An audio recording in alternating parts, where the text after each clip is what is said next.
Thank you very much, Honey, and thank you for this invitation to come and speak to these absolutely brilliant, wonderful ladies who are championing their cause for development, who are championing their cause for growth, and supporting each other in every way. And I am super honored to have made it to this 25%. And you have no idea, I'm super happy to have made it. Yeah, it just feels great to be honored in such a way. And Mama Mache, I've heard a bit about you. You and I share the same nationality, and I'm super proud of the work that you are doing, super proud of the impact that it's having, the global reach that it is having. So thank you so much for offering this opportunity to a lot of leaders around the world. Now, knowing that there is a very short time that's given to everybody, I just thought, let me take a chapter from my book, in fact, apart from my book, How to Multiply Your Value, and begin to speak about one part called Understanding Your Value. Because I think, a lot of problems arise when we don't understand the value that we carry. And I kept seeing this image after I was invited that, if you were to hold a coin, and it was just given to you and you thought it was ordinary, you would just hold that coin and in fact throw it around. In fact, you wouldn't mind using it. You would place it wherever you want to place it if you have. So I was saying that when you've got a coin and you haven't been told of its value, you can place it anywhere. People can take it away from you if they want to. People can do whatever they want to do with that value if they want to, and you wouldn't care. You wouldn't give much thought to them taking that coin from you.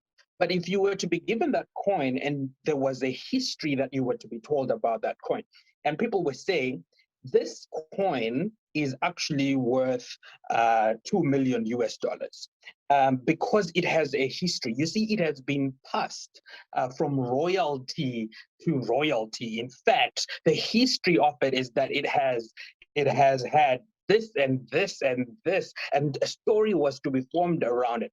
You would take that coin, the way you would keep that coin would be different. You would find a safe to put it in. You would lock that coin in that safe place. And in fact, if people are to ask to take it away from you, you would also kind of ask them why they want to take it away from you. In the same way, if people don't understand their value, they are likely to be abused. They are likely to not understand how to use their value properly. When we get to a place where we are about to commit suicide, or when we get to a place where abuse is normal, when we get to a place where when people don't know our worth and we take it lightly, we get into that place because we may not have understood the value. Because when you do understand your value, it is difficult for you to stay in an abusive space. It is difficult for you to stay in a place where there is oppression.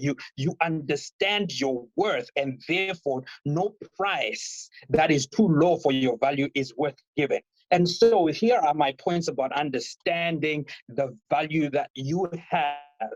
The value that you have is, and I got this from a book called The Purpose-Driven Life. There is a chapter in The Purpose-Driven Life that speaks about understanding your shape. And I will take that acronym and I will just share with you briefly what that means and how I have translated it to what I think is the value that you and I have that we should take care of. And if we knew that we had it, and if we continue to understand that we have it, we wouldn't get into trouble.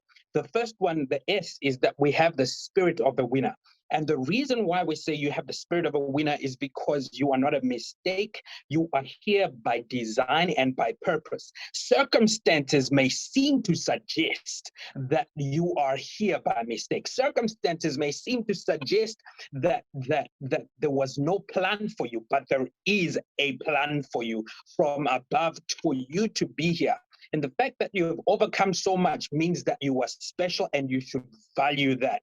That's the spirit of a winner, and you should reflect on that. The second bit is that you've got a heart.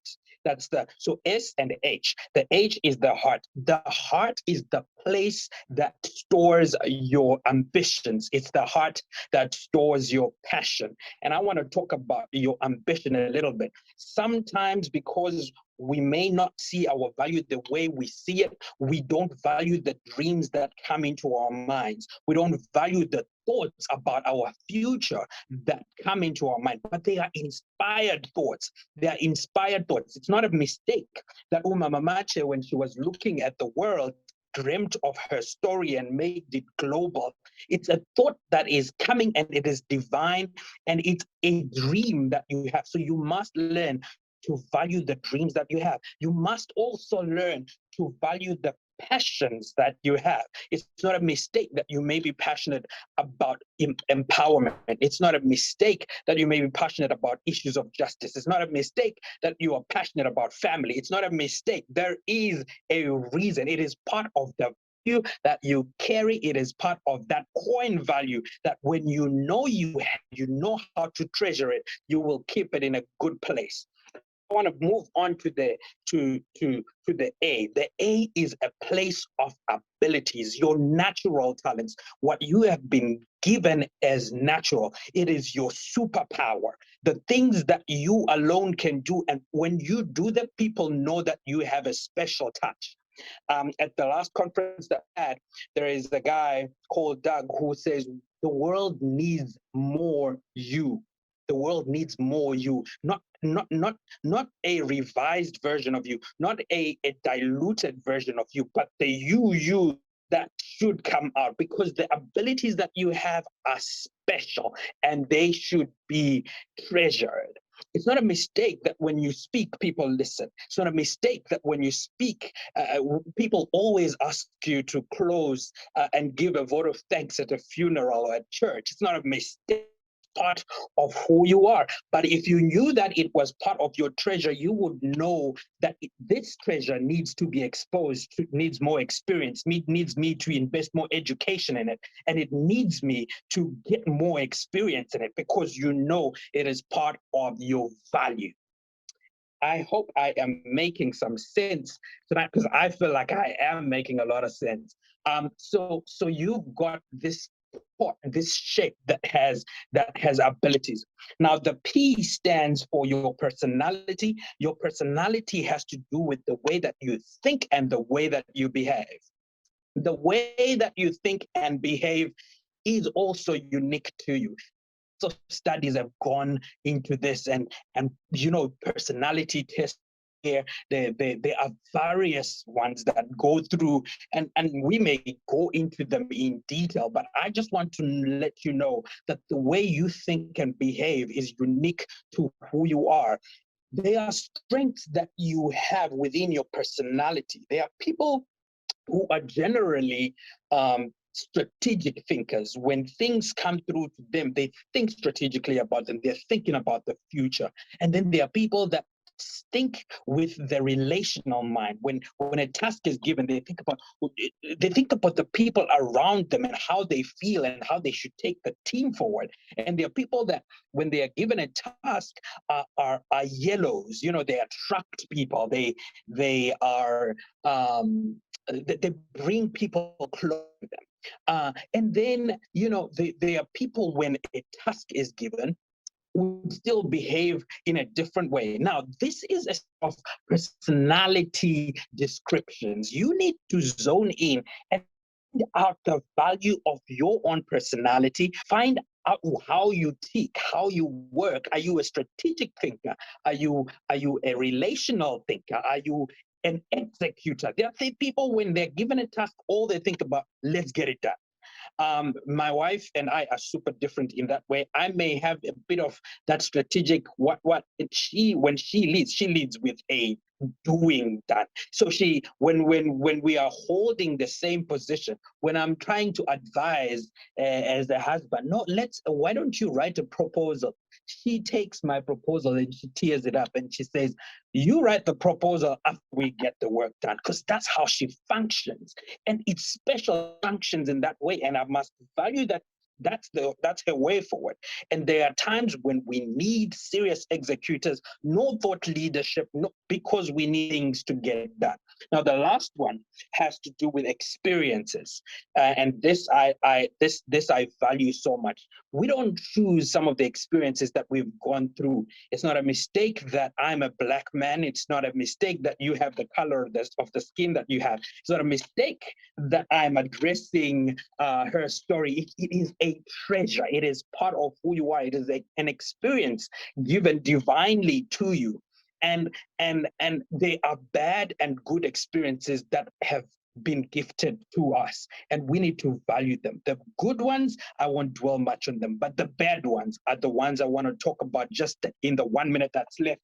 And I want to say that the bad experiences that you've got are a gift to the world, because if you happen to overcome that pain, if you happen to overcome that abuse, if you happen to know, you will have empathy, you will have the heart to help, you will have the heart to lift the community from where it is to where it should be. So as I conclude, I would like to say you carry value within you. Please, if you have this coin and this coin had no value before, go ahead and start digging deep to this value and know that you are special, you carry value, and that value has to go out there and impact the world. You need to invest in exposure, in education, in experience, and in execution, because that way we get to benefit from the value that you have, and because you are the gift that has been given to us by our God. Thank you very much for this opportunity.